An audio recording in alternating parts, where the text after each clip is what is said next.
Okay. So I'm going to do this. Okay, go ahead.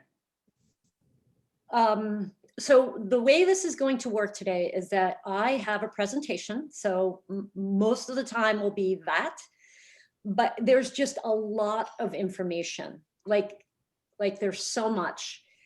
So I'm apologizing ahead of time for that. Like, I hope it's, I want you to interrupt me if you have questions or whatever, so that we can like have a little bit of an exchange. It's not just me talking. There's a lot.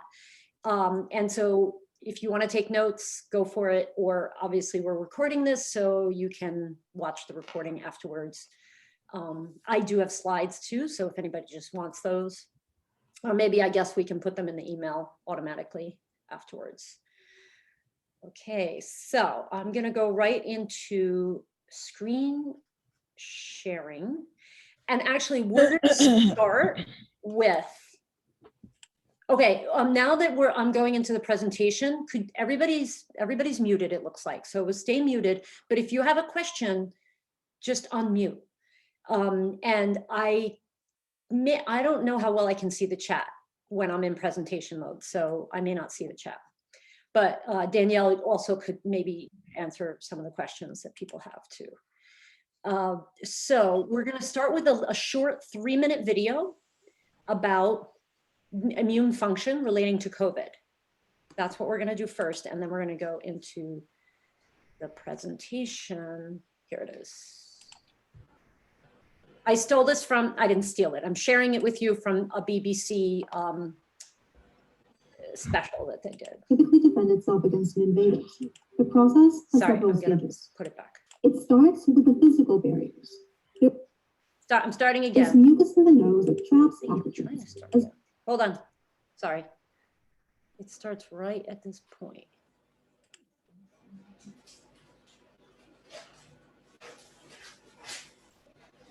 Here we go. So how does our body typically defend itself against an invader? The process has several stages. It starts with the physical barriers. There's mucus in the nose that traps pathogens, as well as tiny hairs in the nose and trachea that sweep out invaders looking for cells to infect. Cells in the nose have a protein that the new coronavirus can bind to. It uses that as a kind of doorway in. Infected cells send out molecular signals that alert neighboring cells that they've been infiltrated. Among the most important are molecules known as interferons. Their job is to interfere with the virus's ability to spread. Cells called phagocytes engulf and chew up infected ones. These cells also produce molecules known as cytokines that cause swelling. The goal is to rope off and isolate infected cells and tissue to further control infection and stem the spread of the virus. That would be finalized what I would say are the first initial layers of what we call the innate response, that is relatively fast and is very resourceful. For most invaders, these early defenses are good enough and we never even notice. But some viruses like influenza and coronaviruses, including the novel one, are stealthier, so they can dodge these defenses and replicate unchecked in the body for some time.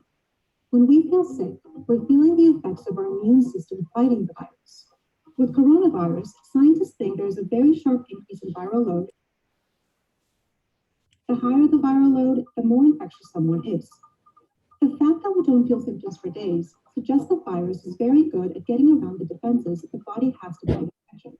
That also helps it spread. In the most severe COVID-19 cases, it's the inflammation that gets out of control and causes all sorts of other complications, like heart issues and neurological problems. We have a third layer that is very, very powerful. Phagocytes that aid up infected cells carry viral proteins back to the lymph nodes. It's there that another set of fibers, known as B cells and T cells, will be called into action. They use those viral remnants as templates to build a more tailored attack. It takes about a week. Then those T cells and B cells are sent back to the site of infection. In this case, it could be the lung. T cells learn to very specifically recognize and kill cells that are already infected, sparing those that aren't. B cells make antibodies that latch onto the virus and prevent it from entering new cells. If it can't enter cells, it can't replicate. At first, these antibodies aren't very good, but with time, they become better and better.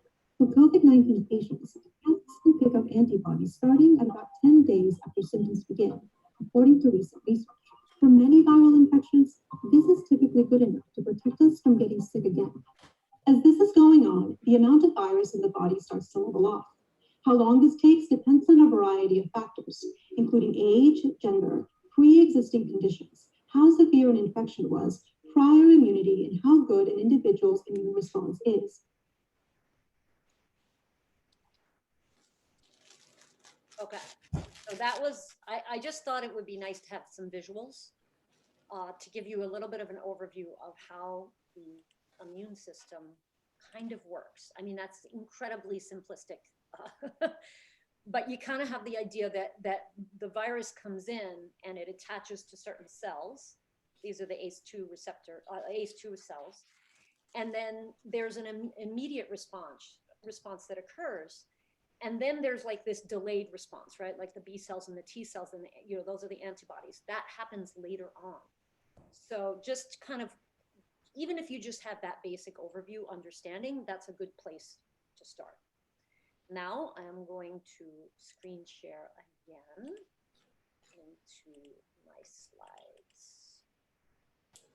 Everybody can see this? Okay. So I'm going to introduce myself real quick because I don't know if everybody on this call knows me, but I'm Jill Cruz.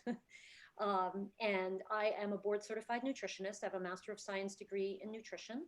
And my specialty, what I do is I help women over 40 who are fed up with yo-yo dieting to lose weight and feel great without being deprived.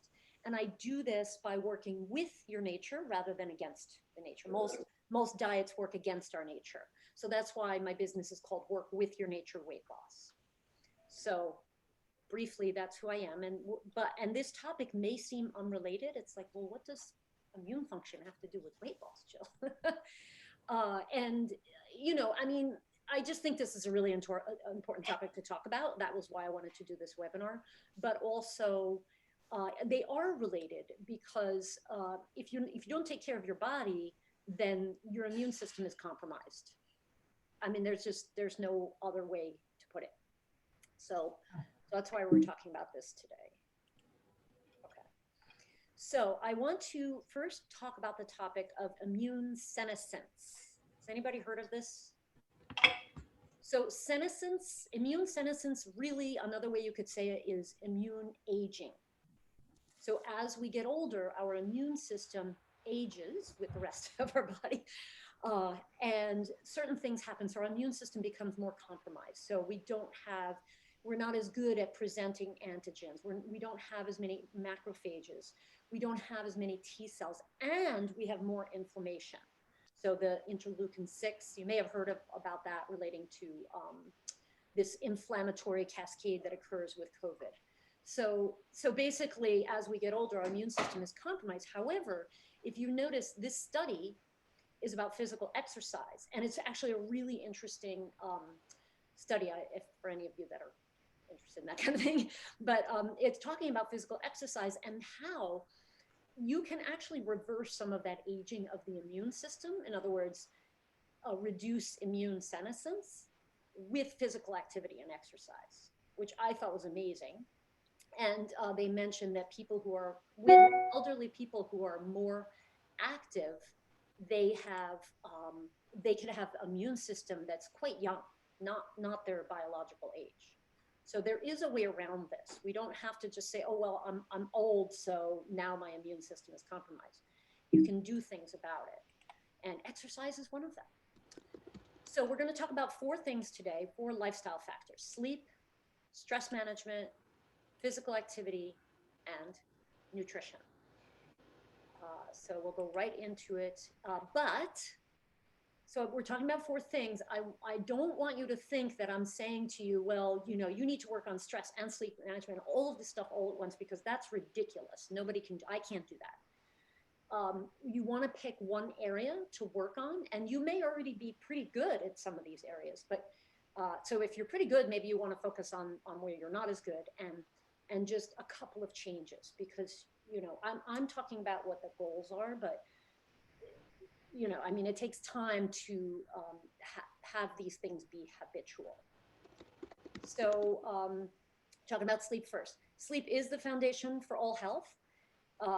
You cannot out exercise poor sleep. You cannot meditate your way out of poor sleep. You cannot eat your way out of poor sleep, although people do try. So sleep is absolutely the most important aspect of health and immune function. So sorry, it's my big boy there. Poor sleep does compromise immune function. There's a lot of research about this. It decreases antiviral activity, and we know, COVID is like the elephant in the room, right? Everybody wants to know how to protect ourselves from COVID, right? It's a virus. Poor sleep decreases antiviral activity. That's pretty clear, right? So we need to get good sleep, and also compromises cytokines, antibodies, and it increases inflammation. So it's really, really, really, really, really important. You can tell I feel very strongly about this. So sleep is the antiviral intervention number one. So if you're eating really well and you're exercising every day, but you're going to bed late and just compromise, getting 4 hours of sleep, then now's the time to work on sleep. The goal is 7 to 8 hours per night. That's been, they've studied it up and down in all different ways. And we could talk more about that if anybody has questions. So I wanted to include information on how to improve sleep, because it's one thing to say, well, I'm just going to stay up late and get up early. That's a lifestyle choice that you can change, right? Oh, by the way, if you are one of those people who chooses to stay up late and chooses to not get enough sleep, the way to do this is very slowly. So I have clients, who do this, and we work in 15-minute increments. So if you normally go to bed at 1 a.m., you can go to bed at 12:45 a.m. Don't try to go from 1 a.m. to, oh, I'm going to get in bed at 10:30 because Jill said so. Like, it's probably not going to work. So slow, gradual change. But if you have trouble sleeping, then these tips are for you. Well, they're really for anybody, but consistency is key. One of the best ways to improve your sleep is to go to bed at the same time every night. And if you can, don't set an alarm so that your body will kind of naturally regulate. So if you want to go to bed at 9:30 every night, just don't set an alarm and just wake up naturally. If you can, obviously not everybody can do that, but that's the ideal. Sleep in a cool room, 65 to 68 degrees seems to be ideal for human functioning. Avoid intense exercise or large meals 3 hours before bedtime. Now, these 3 points are not like, if you go out there and you look at sleep stuff, there's a lot of stuff that's not necessarily heavily researched, like the blue light glasses. And, blue light is bad for you. Well, yeah, it probably is, but there's really not a lot of research showing that. So I'm not even going to talk about that right now. These 3 points have been shown in research to improve sleep. So if you just do these 3 things, you should see results. And some other things that I like that I think are good, I haven't necessarily, the light stuff, there is some research on the light stuff too. So getting morning light is important, and that has been shown to improve sleep. So our bodies work on rhythms. We thrive in rhythms, hence going to bed at the same time every night. And so one thing that we kind of have created in our modern world is this artificial environment. So we have, lights on us all day, and in the morning, we may not go outside all day in the winter, right? So if you go out in the morning and you get that natural light in your eyes and on your skin, your brain recognizes that, and you can create this rhythm.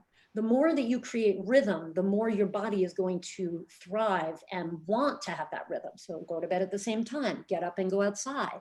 These are things you can do to improve your sleep.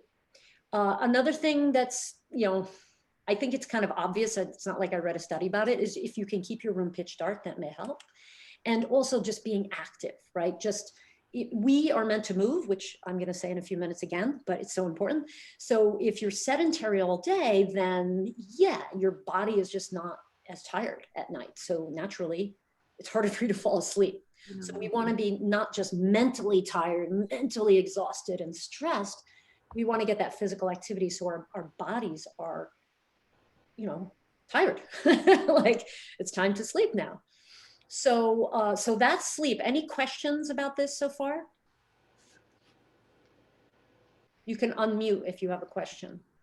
3903. Mary, you have a question? Can you hear me? Yep. I have found that when I go, I can't, I go to a gym or I walk around the gym. Mm-hmm. I walk around the track. They have a big track that goes around the whole gym. I find that when I go around 7 o'clock at night, whammo, my sleep is guaranteed, you know, at around 10:30 or 11. If I go in the morning, I'm going to probably, because of my age, I'm going to want to take a nap in the afternoon. Yep. Yeah. So what do you say to that? I say go in go when it makes you tired, but you're not, are you asking about the intense exercise 3 hours before? Is that why you're? Yeah, that's what I'm asking about. It would have to be intense exercise. Well, that's what it is when I go. I walk fast and hard. Yeah. But if you're listen, the proof is in the pudding. If you're doing that and you're falling asleep well, it's working. Okay. Thank you. I wouldn't worry about it. I would, yeah, and that's one thing that's actually one of the studies that I read about going out in the morning was it was saying that older people, a lot of times if they go out early in the morning, then they get tired and they take a nap, and then they end up going to bed later at night, and it creates this vicious cycle. So yeah, Okay. do what if that's working, I would go in the evening. I started it about 5 or 6 years ago, but it still seems to be the thing that works best is going around 7 o'clock at night. Yeah. That's perfect. That's great.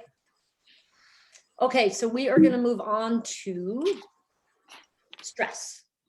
So have you ever heard people Jill, can I ask you a question? Oh yes, go ahead. Sorry. I'm sorry. Hi, Steve. Jill, if I get my 7 to 8 hours, but I wake up with an overactive bladder to go to the bathroom, say 4 or 5 times during the night, is there anything that I could do to compensate for that? Well, you can take a nap during the day. Is that's yes? Is that the best way to compensate for that? Well, I mean, if you're asking if there's a way that you could not wake up in the night, that would be the ideal situation. Right. Am I losing anything if I say maybe I'll take the maximum 8 hours or 8.5 hours to compensate for waking up and not take that nap during the day if I don't get tired during the day? Yeah, I mean, if you end up, listen, I talk in terms of sleep opportunity. So I go right back to sleep after I go to the bathroom. That's fine. Like if so I track my sleep. I have this ring that tracks my sleep. And I realized that I wake up in the night 3 or 4 or 5 times. So even though I'm in bed for 8 hours, I'm only sleeping for 7. So what I did was I expanded the time that I spend in bed. So if you're waking up, you can stay in bed for 9 hours or 8.5 hours. And then you'll probably get the 7, between 7 and 8. Okay, thank you. Sure. Okay, so stress. I don't know if you've ever heard people say, oh, it's just stress. Have you ever heard that? It's like, oh, it's just, I had a heart attack. Yeah, but it was just stress. It's like, no. There is no such thing as just stress. Stress is very detrimental to your health and in particular to the immune system. And if you see this is a 30-year inquiry, a meta-analysis, which means they look at like all these different studies. And this study is amazing. I do recommend reading it if you really want to get into immune function. And it shows all the different areas of the immune system that are adversely affected by chronic stress. Chronic stress meaning, it's going on for months and months and months. Like if you have an acute stressful situation, this is different, but chronic stress does adversely affect every single aspect of the immune system. And they go into detail about all the different areas like your interferons, the cytokines, the B cells, the T cell, all the different aspects of the immune system are adversely affected by stress, chronic stress. So it's really important to deal with this. So the question is, how do we deal with this, right? So, oops, I didn't mean to do that. But so number one is to prioritize you. This is the foundation for all self-care, is to put yourself first. So especially women, mostly women on this call, we tend to put other people ahead of ourselves, right? We're kind of taught that when we're little, like be a good girl and you know, defer to others and don't ask for what you want too strongly. Well, it's 2020, you know, it's time for women to step up and say, no, I'm going to prioritize myself. Because the thing is that when you prioritize yourself, you're a better person, which means then you're better to everybody else around you. This is, we all know this, right? But in order to practice proper stress management, you have to prioritize yourself, because what happens is we get into this thing, and believe me, I do it. I'm guilty of it too. Is like, well, I can't, you know, I can't take a bath every night because I have to make dinner. I can't take a walk because I have to do this and I have to do that. And I have to cook for people. I have to drive people. I have to do my work.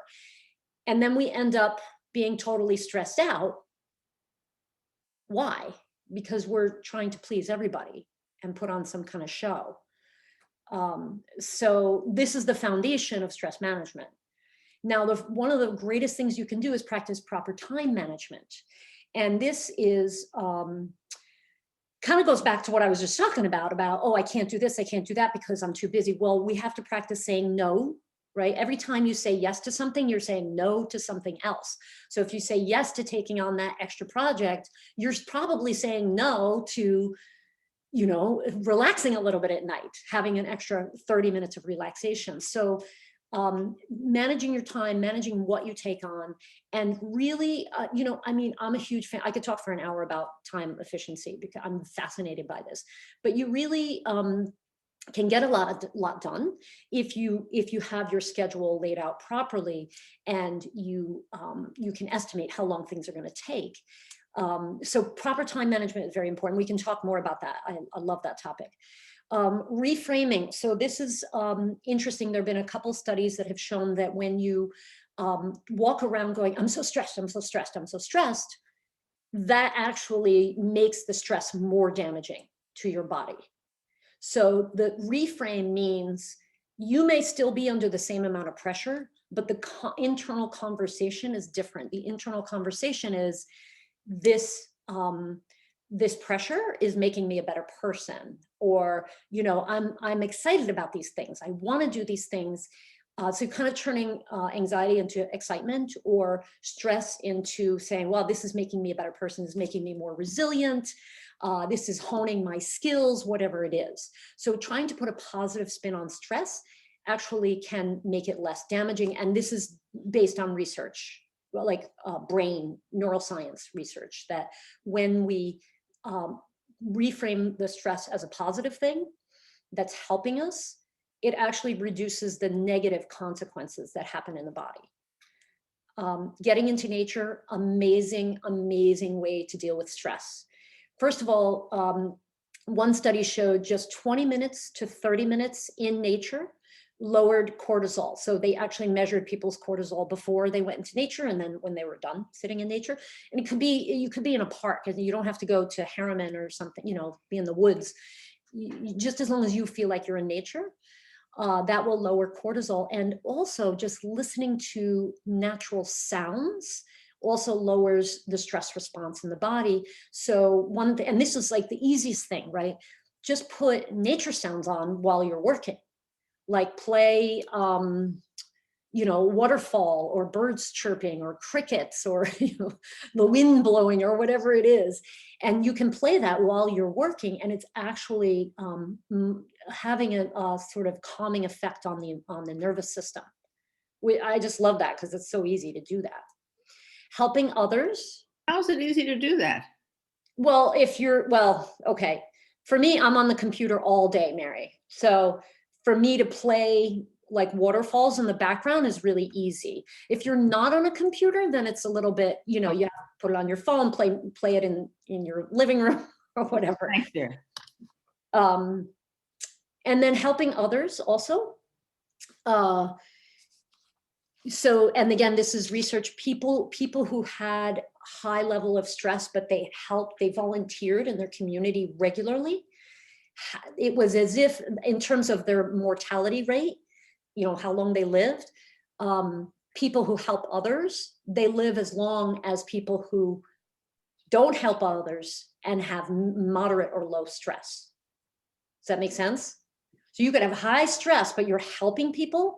It's as if you have low stress in your biological function, your mortality, you know, these are basically mortality studies, all-cause mortality. So you live longer if you help people. I just thought that was incredible. And then there's your thoughts, right? I mean, this is really, again, like the crux of the matter with stress. It's like what's going on in your mind. So especially now there's just a lot of negative stuff going on in the world. And I know everybody's really excited and hopeful about the vaccine, but at the same time, there's a lot of scary stuff going on. And if you choose to listen to that and pay attention to that all day long, you're going to be totally stressed out, right? So like I have actually opted out of, I don't want to hear anything about the economy. I don't want to hear anything about, you know, like when I look up COVID stuff, I just go in, I get my info and I come out. I'm not going to read these long articles about, you know, really depressing, scary things, because I'm just choosing to pay attention to good and ignore bad. And that is what I call thought discipline. And, you know, protecting your inner world. So if you know, it feels good sometimes to look and go, oh, those people are so wrong, and those people are bad, and those people are crazy, and this person really deserves what they got, or, you know, whatever it is. But that's not really serving anybody. It's certainly not serving you. And it's just adding to your stress level, really. So if you can, and again, this is discipline, this is a practice, this just doesn't happen overnight, but really engaging and paying attention to things that make you feel good. And then you're a better person. And if you want to help others, go out and help them from a place of love, not from a place of anger and fear. Does that make sense? That's stress management right there. So any questions about any of this that I've said so far before we move on to physical activity?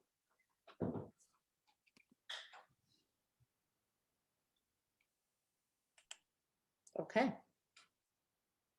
Sure. So as I said earlier, we are designed to move. It's true. Just look at our bodies. We do much better when we move, kind of like dogs.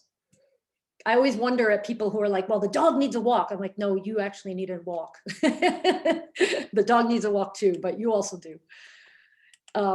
So physical activity. Can I just add one thing? Yes. I find another way to avoid stress is reading, something as simple as that, reading, taking your mind off and going into another subject area that relaxes you. Reading is a good way to avoid stress too. Yeah, I love that, Stephen. I mean, there's really, I could talk about stress management. There are a lot of things that, you know, I didn't even mention meditation or breathing, or, you know, there's a lot that you can do.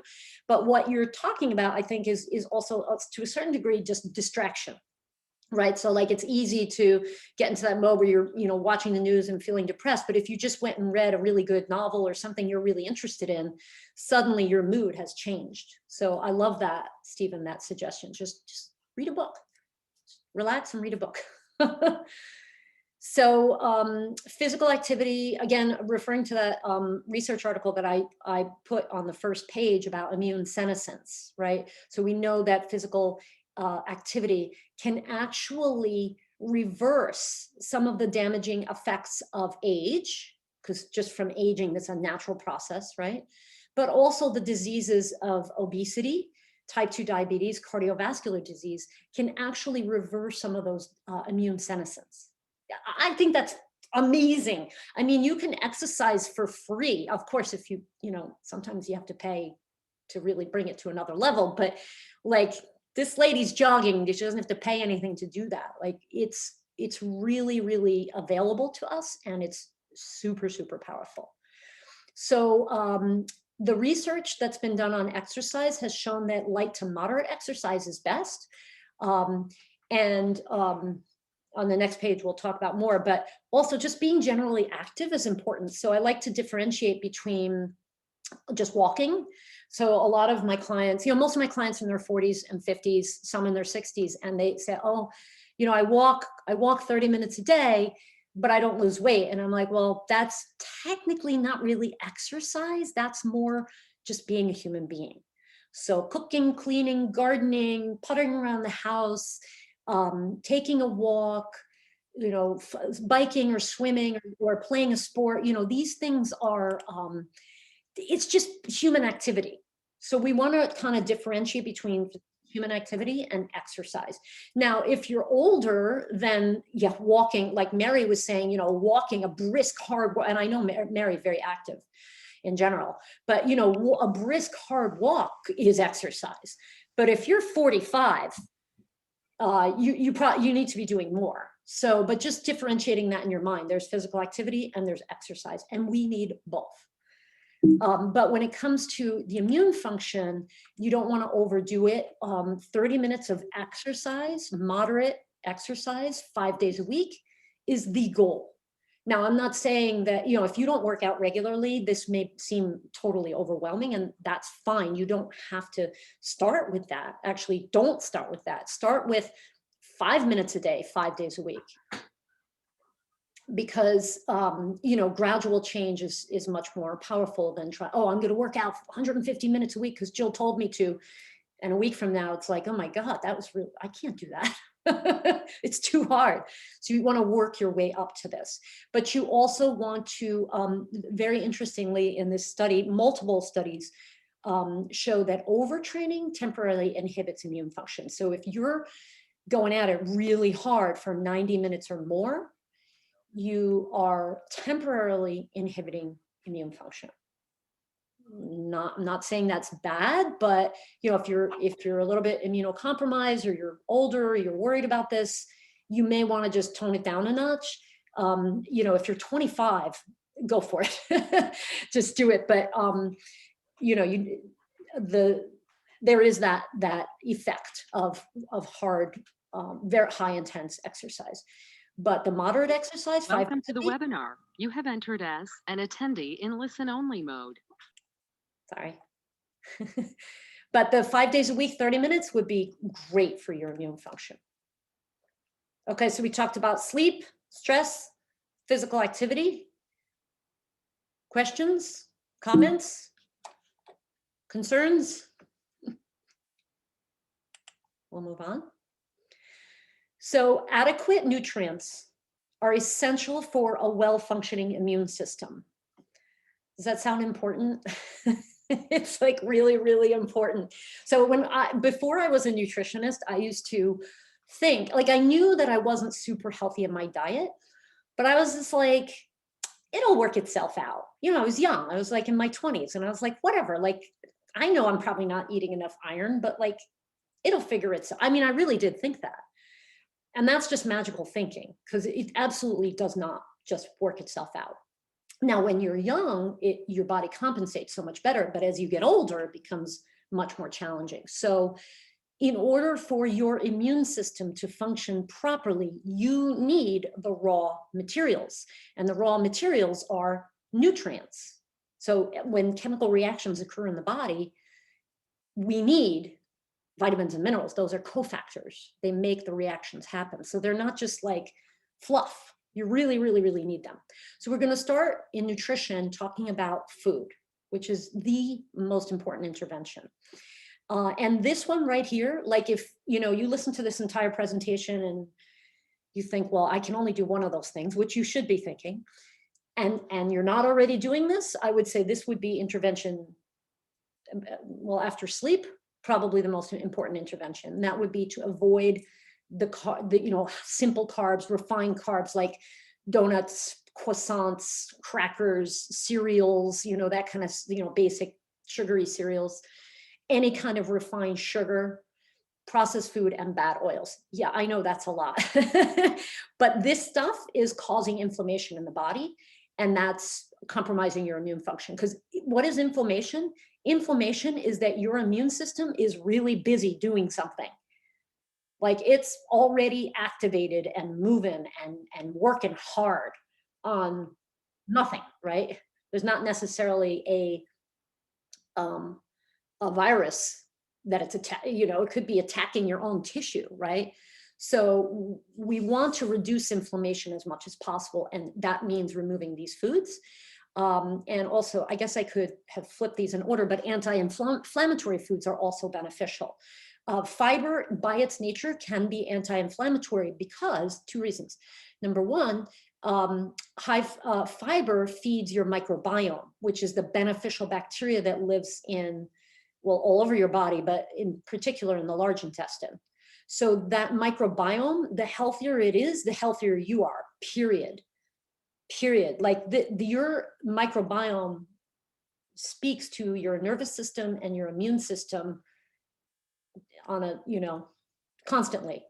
So if your microbiome is not healthy, your immune system is compromised. Unfortunately, that's just the way it is. So if you feed the bacteria the food that they want, which is fiber, then they flourish and they're happy. And they also, reason number two is that they also produce short chain fatty acids. And these are these little fatty acids that feed your large intestine cells. So without them, your large intestine cells they're nutrient deprived. They can't function well. So who doesn't want like a healthy colon, right? So these short chain fatty acids are really important for your intestinal health, but they also get absorbed into your blood and they regulate your immune system. This is huge. This is huge. And people don't really talk about this a lot, but these short chain fatty acids are essential for healthy immune function. So fiber, and fiber means, vegetables, fruit, preferentially, more the low carb fruits like berries and kiwi and avocado, olives, cucumbers, tomatoes, and also beans are great, nuts and seeds, whole grains. So high fiber food, anti-inflammatory food, meaning again, berries and vegetables, like eating a lot of berries and vegetables, that's all anti-inflammatory. The salmon pictured here, salmon has fish oil, which is anti-inflammatory as well.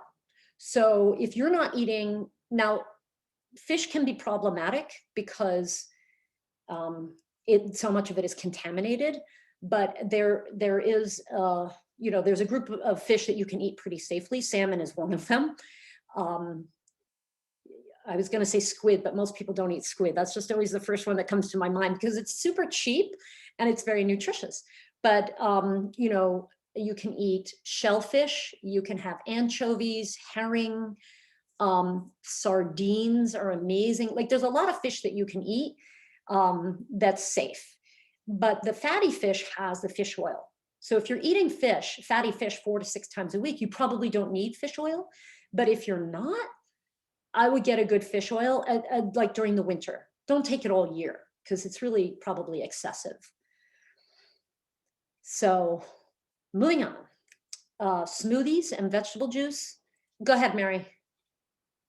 Oh, you're muted.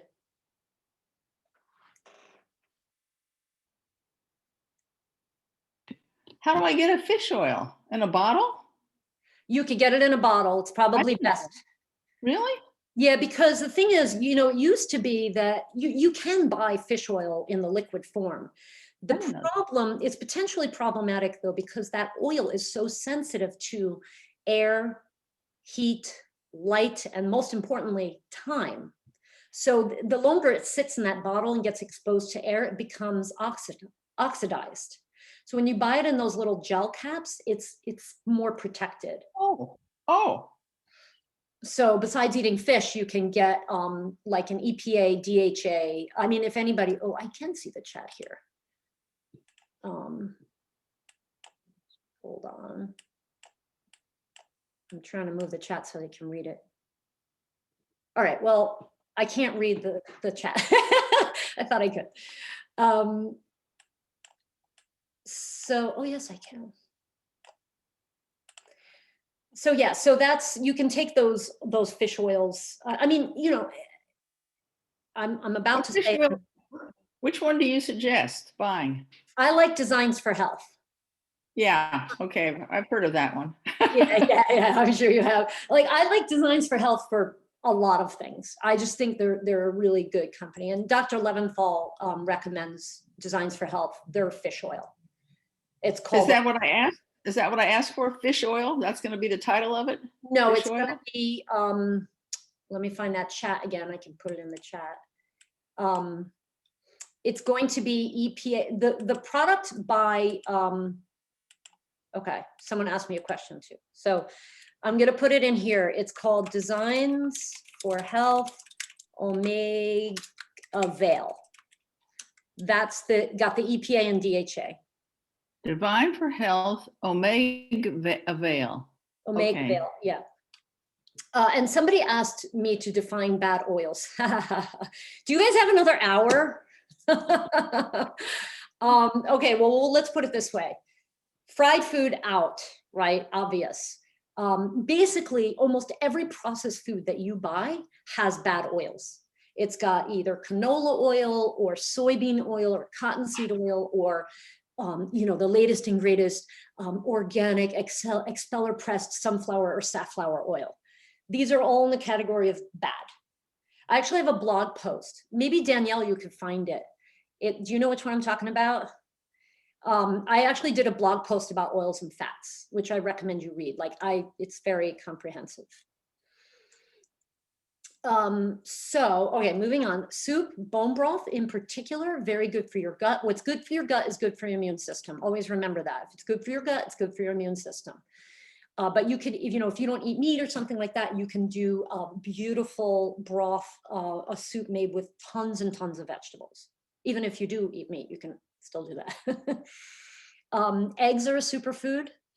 And just eating a lot of vegetables. So again, smoothies and vegetable juice can really, really be powerful for your immune system.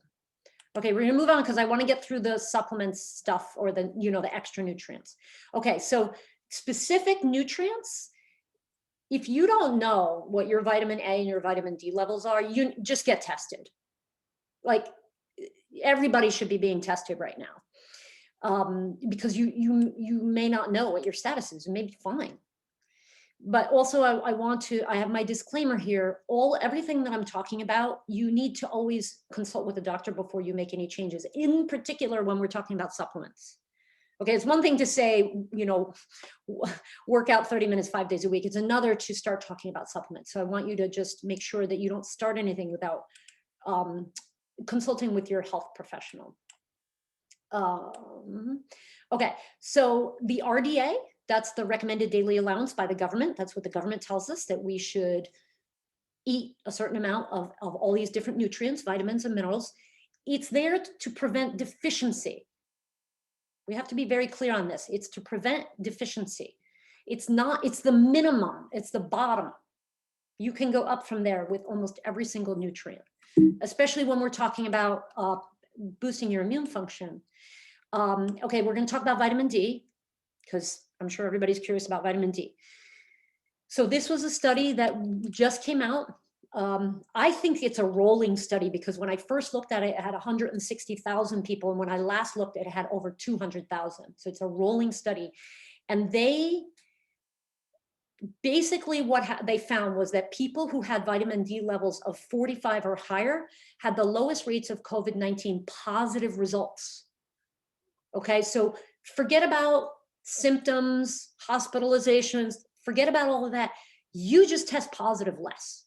Like, that's nice, right? Like, I don't even want to test positive. Let me just try to avoid that by having my vitamin D. Now, of course, nothing's guaranteed, and this is a population study. So just because there's that correlation doesn't mean that we can say for sure it's because of the vitamin D.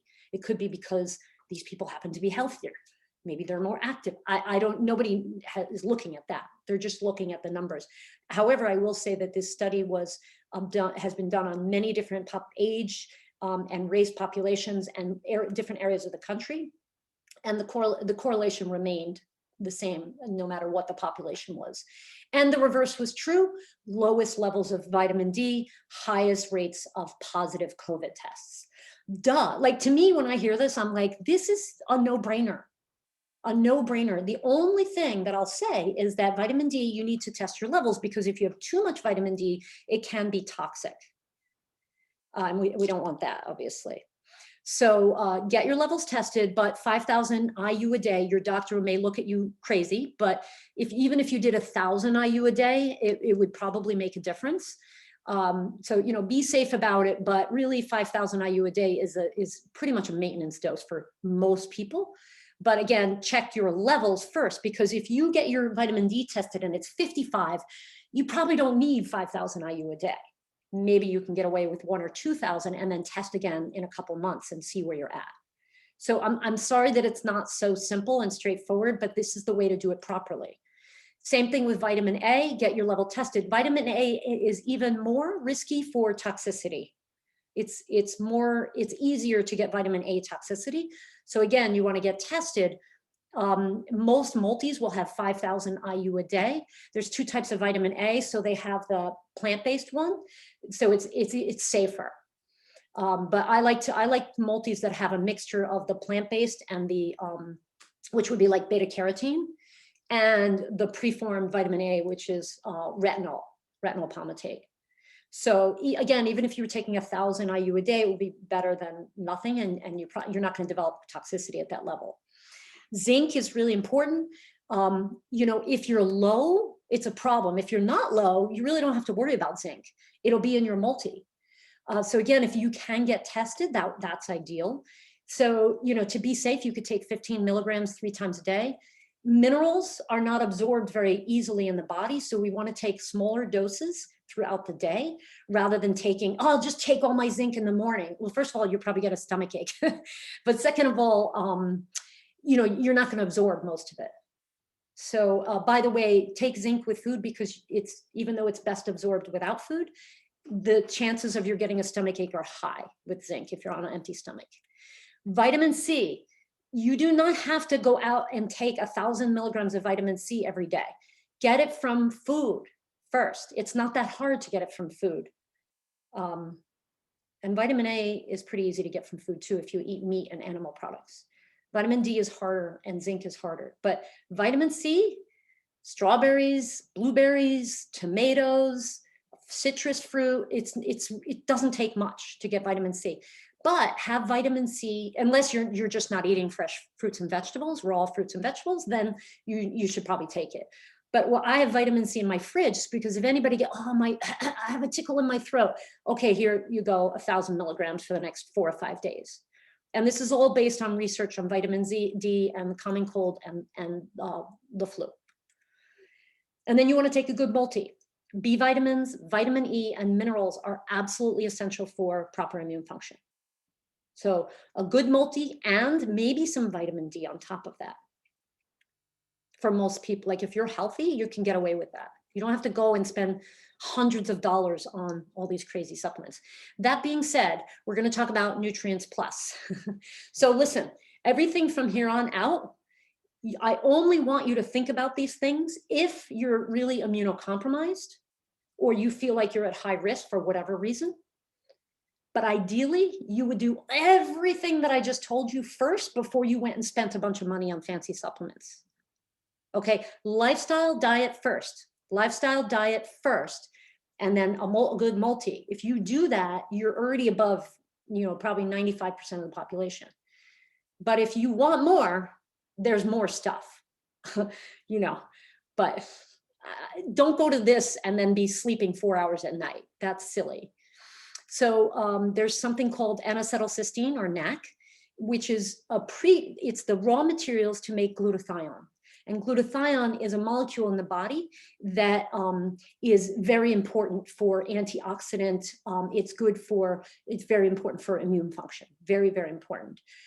So there's stuff written here. I don't think I need to read the whole thing, but it's very important for, especially even in viral infections.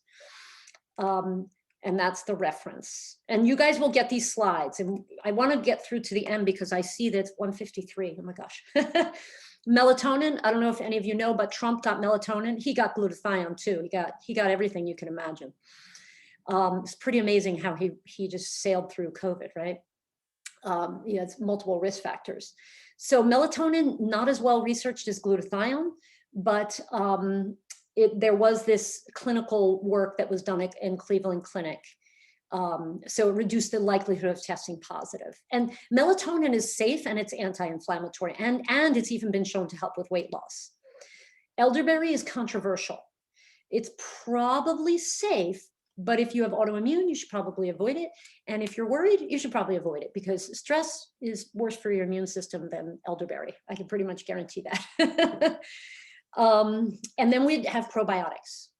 So probiotics, again, I've been kind of saying your microbiome, your gut, this is all relating to your immune system. And that is very true. Probiotics can help make cytokines. We want cytokines, right? But then it can also turn down the immune response when it needs to, because that's a problem with COVID, right? The immune system responds.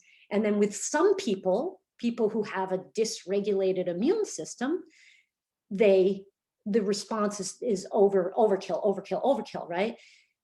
Probiotics can actually help regulate the immune system.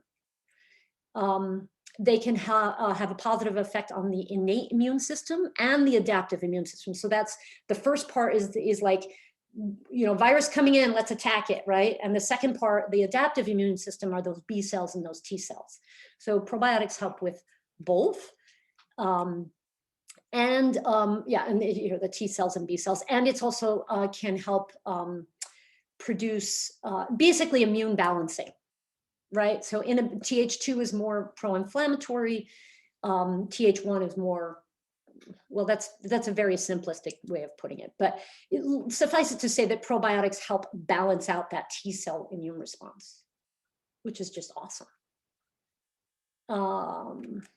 So, and then finally we have curcumin, which it comes from turmeric, which is pictured here. Now, we do want ACE2 protein expression. We don't want virus to hang on to the ACE2 cells. We want it to be active so that the virus cannot dock to it as easily.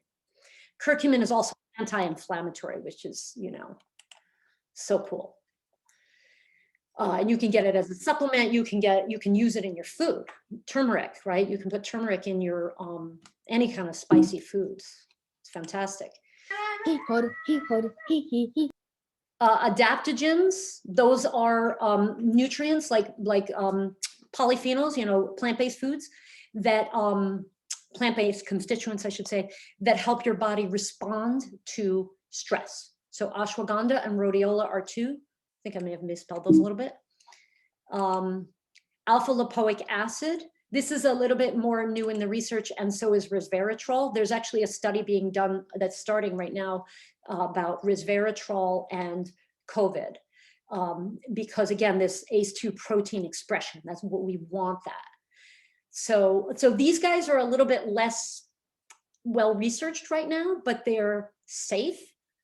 So if you want to go out and spend more money on supplements and take more pills, if that makes you feel better, go for it.